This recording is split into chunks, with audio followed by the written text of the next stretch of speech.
Natália, bom dia a Bom todos. dia. Queria só corrigir o nome do hospital DAI em Brasília, um equipamento de saúde já consagrado aqui, de alta complexidade. E aí eu queria falar um pouco aqui hoje, até sobre uma perspectiva mais filosófica da, da coisa, porque eu acho que a ideia, as coisas estão acontecendo tão rápido ultimamente que eu acho que a gente tem que ter bases e premissas muito sólidas para poder construir esse novo paradigma aí que a gente está vivendo, né? Então, começando aqui sobre valor, eu acho que hoje o, o valor, né, tal qual a gente antigamente até imaginava que era algo mais abstrato e tudo, hoje a gente consegue definir bem, né, o que é valor em saúde. Então, hoje o que a gente tenta conseguir aí é uma equação em que a gente tem o desfecho, né, pelo custo, e algo novo que entrou, né, é a pertinência. Se o o desfecho que importa para o paciente, ele é o quê? O custo é o quanto, a pertinência é o porquê. É isso que vai dar sentido técnico e ético, né?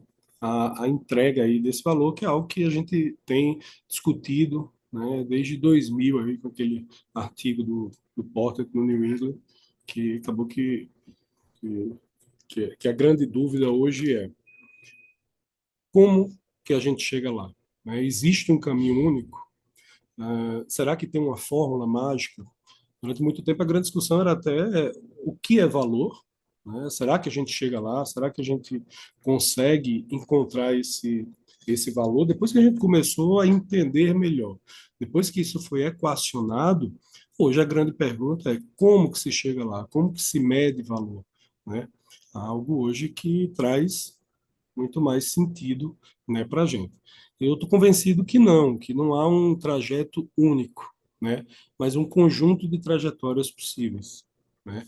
Hoje eu acho que para encontrar valor em saúde, sobretudo nesse momento em que a gente vive hoje, em que a gente tem os players que constroem, né, esse ecossistema, eu diria que, costumo dizer que acho que ninguém está plenamente satisfeito, né? O médico, o paciente, o hospital, a operadora, os fornecedores, está todo mundo tentando encontrar aí o caminho para Eldorado, para que esse ecossistema faça sentido e, sobretudo, para que ele seja sustentável, né? Acho que essa é o grande desafio para quem faz saúde hoje nesse mercado. Então, entre essas trajetórias possíveis, eu falaria muito assim em algumas premissas comuns. Dentre as premissas comuns que a gente tem, talvez uma que a gente precisa conversar e que talvez hoje tenha sido o grande desafio para todo mundo é a variabilidade clínica, né? A variabilidade das condutas e do que acontece dentro da saúde. A medicina e a saúde como um todo, ela varia, tem que variar, dois pacientes, dois contextos, eles nunca são iguais, mas essa variabilidade, ela acontece dentro de um range previsível. Quando isso começa a sair do controle, aí, naturalmente, a gente perde valor, porque com variabilidade, a gente não tem previsibilidade, e sem previsibilidade, a gente não tem valor, né? Então, sem valor, a gente não tem desfecho que importa, a um custo acessível, né? E, sobretudo, com uma pertinência técnica e ética que dê substrato a essa operação. Então, como que a gente controla, como que a gente discute variabilidade clínica hoje, como que a gente tenta, né, resolver esse problema sem ferir a autonomia, respeitando as singularidades e subjetividades do paciente, do contexto, da cultura, do local. Eu acho que essa é uma discussão que a gente tem tido há pelo menos 30 anos com o advento da medicina baseada em evidência. Durante muito tempo, a medicina ela foi baseada em eminência, né? Quem sabia mais ensinava quem sabia menos. Mas aí havia muito as subjetividades próprias, né? Daquela percepção humana da medicina baseada em eminência. Com o advento da medicina baseada em evidência, a gente começou a ter a possibilidade de poder uniformizar condutas, de poder entender o que era um desfecho clínico, para depois a gente conseguir falar sobre valor e agora sobre pertinência, sobre sustentabilidade do sistema. Mas a medicina baseada em evidência está aí há 30 anos. Né? As plataformas que acabam nos entregando ela, os grandes estudos, eles já estão muito consolidados. E eu acho que hoje o grande problema é como administrar esse fluxo de informações. Depois do Covid, a gente sabe que o aumento de publicações foi vertiginoso, algo em torno de 300%. Hoje a gente tem um paper a cada 15 segundos publicado no PubMed. Como é que a gente dá conta de tudo isso? Né? A tecnologia ela vem muito no esteio disso, no sentido de hoje até a IAR conseguir fazer isso, a gente tem o Open Evidence, a gente tem várias ferramentas hoje que conseguem triar, o UpToDate já faz isso há um bom tempo. Mas isso, aos meus olhos, não resolve, contribui e não vai resolver. Porque eu costumo dizer sempre que só se acha o que se procura, e só se procura o que se conhece. Então, conhecer, conseguir enxergar o problema vai passar naturalmente pela estruturação, né, dos dados, e ainda aqui muito no sentido semiológico da coisa. Não diria nem.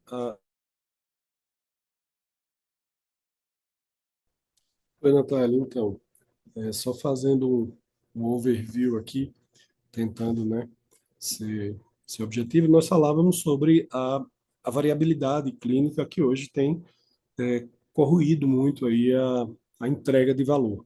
Né? Eu falava que com variabilidade a gente não tem previsibilidade, sem previsibilidade a gente naturalmente não consegue falar em desfecho, custo, nem, sobretudo, pertinência. Né? E uma das vanguardas aí que surgiram para a gente poder conseguir resolver esse problema foi a medicina baseada em evidência, que tem início aí no movimento ainda no começo da década de 90, né? Então a gente já tem isso aí há um bom tempo, né? E o que trouxe realmente uma nova conjuntura, um novo paradigma, né, para a medicina. Eu não sei até onde a gente conseguiu escutar, mas eu acho que a grande questão aqui é que mesmo com a explosão da medicina baseada em evidência após o Covid, o que acaba sendo hoje um problema endêmico da nossa geração, o excesso de informações, é algo que ainda não resolveu plenamente, né, esse problema. Então, hoje a gente tem aí, eu falava alguns números, a gente teve um aumento de 300%, hoje a gente tem um paper a cada 15 segundos publicado no PubMed, é humanamente impossível conseguir absorver todo esse conhecimento, e mesmo que fosse agora com as ferramentas em IA, não resolve também um problema básico, que é uma equação que eu costumo falar muito, que é a gente só acha o que a gente procura, mas a gente só procura o que a gente conhece. Então, aquelas ferramentas lá básicas, a gente não consegue se desvincular, que é a propedêutica, a semiologia. Quando eu falo dado estruturado, não estruturado, semi-estruturado, eu falo até no contexto médico, semiológico, algo que é muito comum hoje para a gente que fala em tecnologia, mas nós médicos, a gente já faz isso há muito tempo. Né? Lá atrás, quando a gente tinha as fichinhas de anamnese, a gente já tem um roteiro semiológico, a gente já tem uma propedêutica, a gente já sabe que violar essa sequência, esse rito, né, litúrgico e formal da absorção da história do paciente, isso tem um preço, porque a gente não consegue raciocinar clinicamente se essas informações elas não forem dispostas de uma forma estruturada e também dentro de uma contextualização. O, ao longo desse processo, né, de, de, de melhorias contínuas, a gente viu, e nós lá no Hospital DAI, a gente já tem, né, essa preocupação há um bom tempo, desde a nossa maturidade assistencial hoje e tecnológica. Nós somos um hospital acreditado, um hospital que já é um hospital RIMS, ah, com tomada de decisão baseada em dados, mas mesmo assim a gente via que tinha algo que, quando a gente trouxe tecnologia, né, a gente ia lá no leito, a gente consumia aquela informação do paciente, a gente trazia para a bancada, mas aí haviam elos, né, de fragilidade em que eu precisaria ainda colocar, né, esse dado dentro do sistema. Mas já foi um avanço para quem ia lá atrás com a folhinha de papel. E hoje a gente consegue trazer a folha de papel, passar para o computador, né, e, de certa forma, estruturar e contextualizar esse dado, permitir um avanço muito grande para conseguir se enxergar, né, os problemas aí.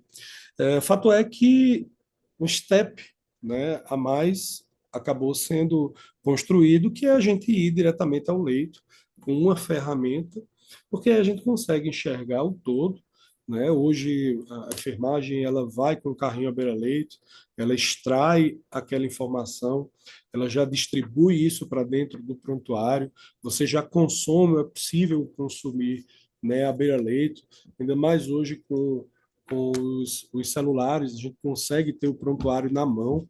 Então, isso foi um avanço muito grande, né, e que continua sendo. Mas, mesmo assim, a gente ainda não consegue ter, né, todas as soluções para o nosso problema. E volta, né, dentro da estruturação e da contextualização desses dados. E aí, como eu coloquei, que a minha conversa era muito mais filosófica do que técnica, e muito mais de perguntas do que de resposta, tem a pergunta que a gente tem se feito hoje, né? Mas e se a gente já extrai esse dado, né? E se a gente já estrutura ele, é, sem esses steps, sem esses elos humanos? Será que a gente resolve, né? E aí é uma pergunta que a gente precisa se fazer. Eu trouxe aqui um exemplo que eu gosto muito, e que é, por exemplo, o laboratório, né? Hoje isso é padrão, essas máscaras. Os laboratórios eles começaram a ter parâmetros. Dentro desses parâmetros a gente sabia o que era normal e o que é que não era, né? Ah, uma vez sendo normal, a gente balizava ali a conduta e contextualizava com o paciente. Depois, houve os laboratórios que já são sistêmicos, que já são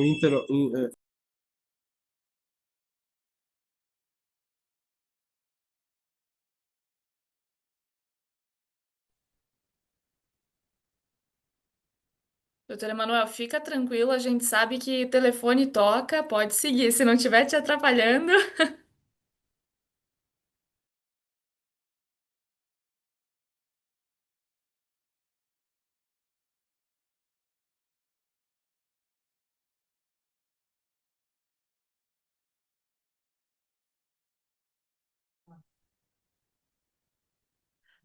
Bom, o doutor Emanuel aparentemente teve alguma dificuldade ali. Enquanto isso, eu fico com vocês. Não se esqueçam de mandar as suas perguntas. Não se esqueçam. A gente tem não só o chat aberto, tá? Mas a gente também tá aqui com a área de perguntas, Q&A, caso vocês queiram mandar as generada, perguntas Natália. anônimas. Conseguiu, doutor Emanuel? E deixa eu só voltar aqui. A gente tem alguns, tecnologicamente, deixa eu tentar voltar para a apresentação. Acho que agora foi, né? Ainda não. A gente ainda. Agora sim. Tá. Pronto. Então, deixa eu voltar aqui. Então, do ponto de vista aqui dos exames, a gente, com os laboratórios já, né, fidelizados, a gente conseguiu ter as curvas, né? Isso é algo que já foi um avanço. A gente conseguiu ver aquela curva do paciente, que aí já isso já entra na gênese da percepção do dado, né? E depois de um tempo, a gente consolidou isso através de uma matriz de plotagem, em que a gente usa cores, disposições. O cérebro humano funciona assim, né? Ele funciona em que eu acho que vocês, eu particularmente nem consigo dar o zoom aqui e ver, mas eu sei mais ou menos aqui que o verde está ok, o amarelo talvez seja um alerta e o vermelho aqui é algo que não está bem, eu preciso, né, me preocupar. Por que isso é importante para a nossa discussão hoje aqui? Porque a gente avançou isso em vários setores, né? Mas e dentro dos dados, das histórias clínicas, e dentro dos parques tecnológicos, e dentro da tecnologia? Será que a gente fala muito em interoperabilidade, né, de prontuário, mas será que a gente já tem algum desenho de como que isso vai vir para que esses dados se estruturem ou pelo menos se disponham dessa forma? Será que a gente chega a esse nível, né, de, de, de monitorização hoje? Porque vem aquela pergunta, assim, eu tenho dado já hoje estruturado, contextualizado, e mesmo estruturado é um termo hoje que perdeu-se, serventia, depois da IA, porque antigamente a gente tinha que ter, né, o flag tinha que estar com dado estruturado, mas hoje a gente consegue, com IA, ler a palavra, traduzir e contextualizar.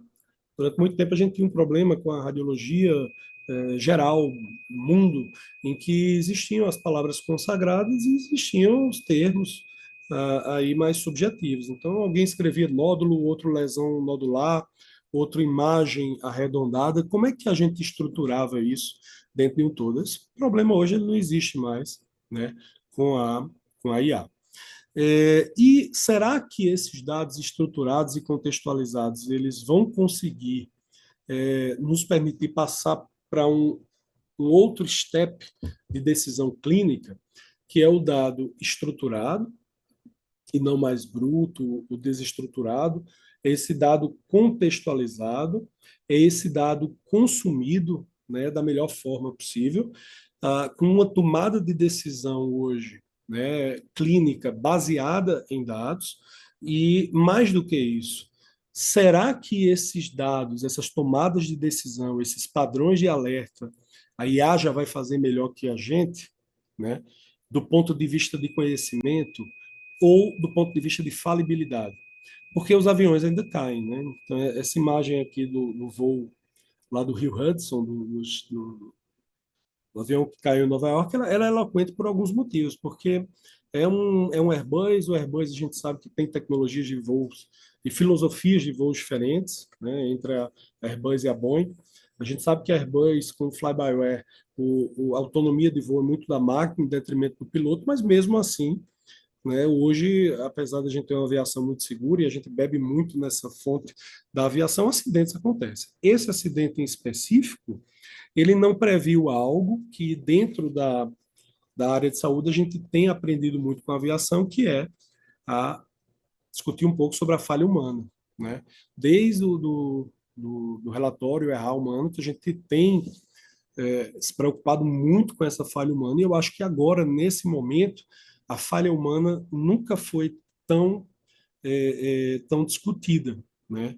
Hoje a gente tem um mundo em que, além de tudo, a gente tem o esgotamento físico, emocional, a gente tem uma epidemia de distração, uma ausência de foco. Eu sempre falo, né? Mesmo equipes de alta performance num plantão, mas elas vão errar, elas vão falhar. E muitas vezes a gente vai falhar, não é pela ausência do conhecimento, né? A falabilidade humana, ela acontece ou por ausência do conhecimento, ou porque a gente tem o conhecimento e não vai conseguir consumi-lo. Talvez estruturando, talvez dispondo, talvez contextualizando esses dados, a gente consiga consumi-los melhor? Talvez. Porém, contudo, entretanto, e o peso, né, da humanidade, o peso das tensões humanas, o peso do esgotamento emocional, será que isso conta? Né?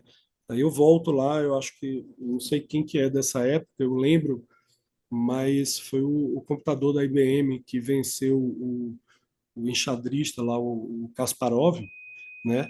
E venceu porque a máquina era fria, anestésica e indiferente a qualquer resultado.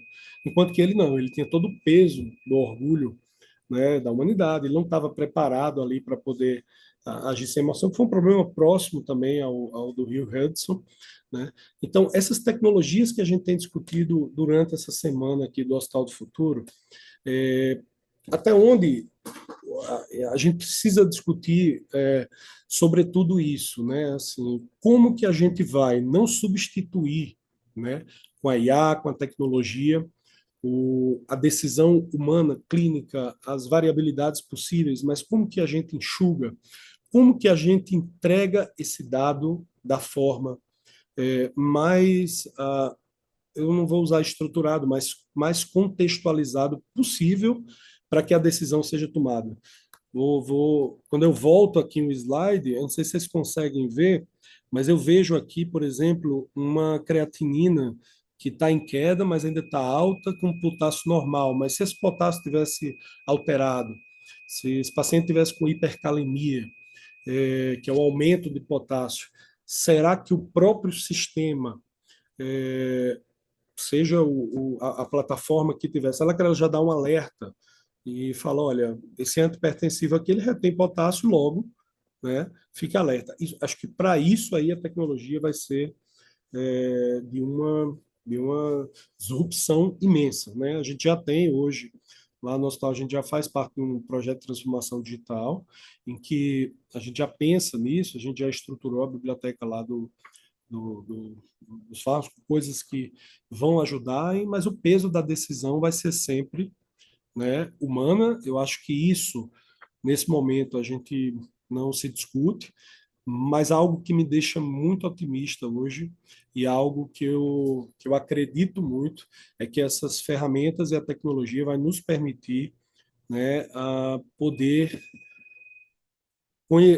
se a frase, né, que eu tinha lá do meu staff, se você acha que se procura, só se procura o que se conhece, ela vai nos fazer, primeiro, conhecer melhor, enxergar, contextualizar e nos permitir decisões mais assertivas que voltam lá para a entrega, né, de valor e sustentabilidade do sistema.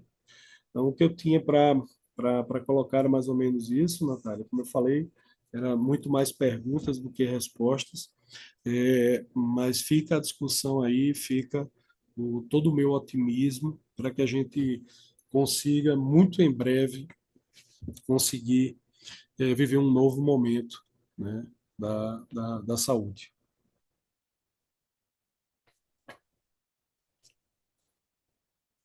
Acho que eu não estou te ouvindo, Natália. Desculpa. Obrigada, doutora Emanuel. A gente recebeu alguns comentários falando que realmente essa é a experiência do médico, essa é a vivência dele. E acredito que você trouxe esse toque, né, esse ponto de vista de compartilhar essas dúvidas que a gente sabe que permeiam quase todos os hospitais, acredito que todos os hospitais de alguma forma.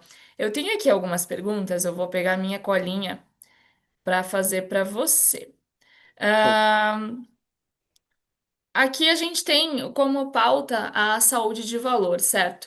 Dentro desse conceito de tecnologia, de plataformas de apoio à decisão, desse futuro da saúde, o que se entende sobre saúde de valor, sendo que a saúde de valor ela é tão construída pelas relações humanas hoje, né?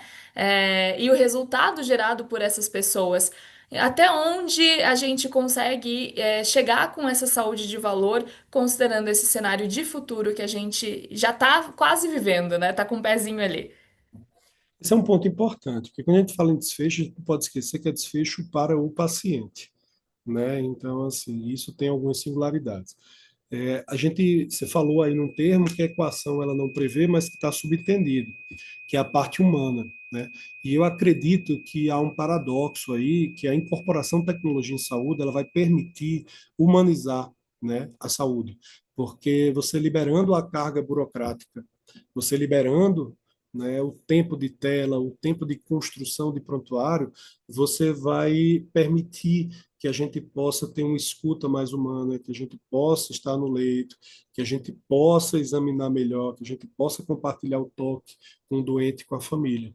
Então, essa é uma percepção que eu acho que a gente já está vivendo, né? Hoje a IA veio aí para isso. Eu acho fantástico essas transcrições de consultas, porque é menos tempo, né, com burocracia e mais tempo com o paciente. Então, Natália, eu acho que a entrega de valor versus a tecnologia versus as plataformas de apoio, elas vão nos liberar mais da burocracia, da carga administrativa, para que a gente possa humanizar melhor essa relação com os pacientes.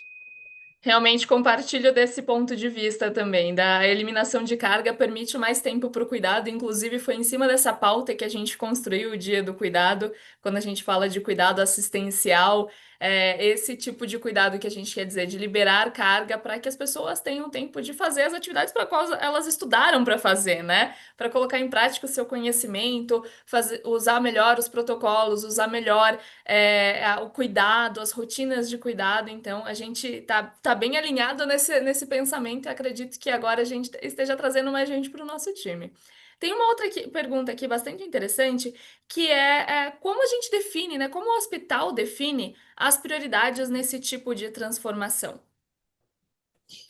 Acho que só para tentar entender melhor, você fala as prioridades na transformação digital, para para onde a gente iria. Olha, Isso. eu tenho uma percepção muito clara disso, em que a gente ouve falar muito, né? É, as instituições acreditadoras falam muito para a gente basear os protocolos e tudo dentro do ponto de vista epidemiológico. Sim, né, eu acho que um hospital ele é composto, talvez só um aeroporto seja mais complexo que um hospital, né? A gente tem lavanderia, tem cozinha, tem toda a parte, né, o centro cirúrgico, a UTI, a gente tem todo o ecossistema. Mas eu acho que o hospital é um organismo vivo. A prioridade ela passa por um eixo comum em que a gente não pode esquecer do todo, né, do faturamento, do ciclo da conta, da sustentabilidade, da entrega de valor, da assistência. Definir prioridades, ela vai passar pelas principais dores ali do hospital, que naturalmente precisam envolver o desfecho, mas que a equação é clara. A gente tem que ter, né, a gente tem que pensar no custo e no sentido, na pertinência, no substrato técnico e ético. Eu diria hoje que a grande base, o grande colchão, se for para ser mais objetivo, é trazer, né, todo o hospital para dentro do mundo digital. Isso é fato. Sem essa base, sem esse colchão, sem esse substrato, a gente não consegue evoluir. Não adianta eu ter documentos à parte, independente do prontuário que eu vou escolher, mas se é um prontuário eletrônico, então eu preciso, dentro daquele mundo interno, ter essa maturidade de estar com tudo dentro de um sistema único, para a gente poder, a partir daí, trabalhar com soluções, né, adjacentes. Perfeito, esse equilíbrio da sustentabilidade hospitalar, né? Equilíbrio eficiência e o cuidado é bastante relevante e a pertinência, eu acho que foi uma virada de chave que o senhor trouxe aqui para gente. Até onde vai essa pertinência, onde ela começa, na verdade. E aí, eu tenho uma última pergunta bastante relevante, que é a respeito de quem é mais afetado por essas dores, né? Quem é que sente mais essas dores do desequilíbrio, eficiência, resultado? E quem é que deve liderar esses projetos de digitalização dentro do ambiente hospitalar? Eu acho que esse é um ponto que, repito, o hospital é um todo, né? Eu não diria que há um ator A, B ou C. Eu diria que dentro do hospital, por exemplo, eu não posso deixar de falar na operadora, porque eu não tenho como digitalizar um hospital se eu não combinar com a fonte pagadora, se eu sou privado, ou pelo menos, né, com os órgãos que vão subsidiar a operação no serviço público. Eu não tenho como deixar de falar sobre o paciente, que vai experimentar a jornada do paciente, a experiência do cliente, que vai começar a consulta em casa. Eu não tenho como deixar de falar do fornecedor, eu não tenho. Então, o hospital é um ator num teatro que tem outros atores, e dentro do hospital passa por todos os setores, né? A gente tem a assistência que, de fato, está ali com o doente e precisa ser desburocratizada, mas a gente tem o ciclo da conta, o faturamento, o comercial que lida com as operadoras, todo o organismo aí de um hospital que precisa seguir junto. A ideia é ter times de transformação digital que possam equalizar todos esses setores, né? Então, hoje ainda não existe um líder dessa transformação no ambiente hospitalar. É uma tarefa ainda muito Não, multidisciplinar. existe. Existe, acho que eu me fiz. Não, na verdade, existe um grupo, um projeto, geralmente é pela alta gestão, os CEOs, os diretores assumem, mas é um time que envolve a TI, que envolve, né, o corpo clínico, que envolve os players administrativos, faturamento, o ciclo da receita, é o todo isso que se forma a Câmara Técnica para poder encontrar a solução, porque também não adianta cobrir um canto e descobrir o outro. Mas geralmente essas transformações elas acontecem dentro desse projeto, que é liderado, claro, por alguém da autogestão, porque vai ter que estar alinhado dentro do planejamento, mas por câmara técnica, cuja TI sozinha também não caminha. Então, assistência sozinha não caminha, faturamento sozinho não caminha. Geralmente, é um time que se monta para transformar digitalmente os hospitais. Aqui a gente tem uma visão mais micro, né? Mais voltada para o seu hospital, né? Para a sua atuação. Mas eu gostaria de saber se você vê esse movimento acontecendo à sua volta, outros hospitais iniciando projetos de inovação, se existe essa iniciativa e proatividade, ou se ainda é algo mais reativo, conforme surgem as necessidades, conforme vem uma acreditação. Que os hospitais passam a se mover no sentido da digitalização. É algo mais reativo ou algo mais proativo hoje? Não, eu acho que é sistêmico, eu acho que é uma dor endêmica. Eu te falo isso porque eu sou da Paraíba, muito embora eu estou em Brasília há quase 10 anos. O mercado de Brasília ele está todo, né, tentando, de alguma forma, encontrar esse caminho. Nós, enquanto Hospital DAE, a ideia é que nós sejamos aí um hospital paper, né, sem papel, mas eu acho que está todo mundo procurando esse caminho. Existem soluções pontuais, claro, como, por exemplo, a integração do parque tecnológico, a IA, introdução de consulta, mas enquanto equipamento, enquanto sistema, eu acho que não há outro caminho, está todo mundo, de alguma forma, tentando encontrar aí melhor maneira de se transformar digitalmente. Eu fui Perfeito, agora obrigada. para o CONAP e você vê a tônica é toda a transformação digital. Não se fala outra coisa hoje a não ser transformação digital e IA. Isso é verdade. A pauta, por mais que a gente abrace várias pautas, aqui no evento também, a todo momento, a gente acaba convertendo e convergindo na transformação digital, inteligência artificial, interoperabilidade, sempre dentro desses temas. Eu tinha dito que era a última pergunta, mas chegou uma nova pergunta da Marinela. Vocês já utilizam algum indicador como, eu não sei falar direitinho esse termo aqui, eu não sei se é PROMS ou PROMS, medidas de resultados relatadas pelo paciente. Vocês utilizam algum desses indicadores hoje? Sim, nós temos projetos pilotos quanto a isso. O Einstein faz isso muito bem, ele já entrega, né, um relatório anual aí com esses indicadores.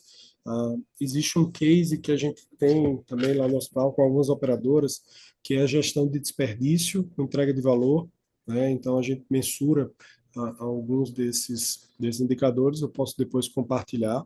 Mas sim, eu acho que padrão, hoje, em instituições acreditadoras, eu acho que isso vai depender muito da dor. Nós temos alguns, sim, em piloto, que agora mensurar valor, medir valor, é algo que eu acho que a gente precisa compartilhar mesmo essas ferramentas, porque isso não está ainda uníssono em todo o mercado, né? Certo, doutor Emanuel. Acredito que todas os pontos de vista e as perguntas também, provocações que você trouxe, vão fazer o pessoal sair daqui com uma pulga atrás da orelha, até mesmo se fazendo algumas dessas provocações, refletindo um pouquinho mais sobre por onde começar essa digitalização, em que momento a gente está, né? Os hospitais estão. E foi muito legal você trazer essa observação de que é algo sistêmico, né? A gente não vê tanto, porque acaba ficando aqui dentro dos bastidores, né, esse movimento. E como a gente acaba falando muitas vezes de redes hospitalares ou de grandes hospitais, a gente acaba vendo movimentos um pouco lentos pelo tamanho desses projetos, né? E acredita que muitas vezes não tem nada acontecendo. E é muito bom saber que os hospitais eles estão buscando isso. A gente está se preparando para uma transformação digital e, infelizmente, quem não começar esse movimento agora vai acabar ficando para trás, né? Eu trouxe até aqui o contato, a gente fica à disposição, o Hospital DAI hoje é algo que é uma premissa, né, básica aí do hospital, essa transformação. Tem alguns colegas meus aqui dentro do hospital, o próprio fundador do hospital tem essa visão, o CEO, os outros diretores, então a gente fica à disposição aí para compartilhar toda essa nossa jornada e travessia digital, mas eu diria que hoje é algo que para a gente, graças a Deus, a gente está muito próximo aí a ter esse ciclo completo. Então fica à disposição aí, pessoalmente, enquanto hospital, para compartilhar experiências. Produção, coloca no ar o contato do Dr. Emanuel, por favor. Eu acredito que vai ter bastante gente querendo entrar em contato, tirar algumas dúvidas. Agradeço muito, doutor Emanuel, pela sua participação, por ceder esse tempo logo de manhã, numa sexta-feira, para gente. Acredito que tenha sido um esforço. Foi muito enriquecedor para nós. Se você quiser, tem espaço aqui para você deixar seu último recado, mas já começo realmente agradecendo infinitamente por você ter aceito o nosso convite. Imagina, eu que agradeço e parabenizar aí o evento. Eu acho que essa são fóruns, são experiências, são conversas que a gente tem que ter, né? E permaneço aí à disposição para, como eu falei, eu acho que a ideia era essa mesmo, era se perguntar mais que responder, uma vez que essas respostas hoje elas são construídas aí a 4, 6 mãos.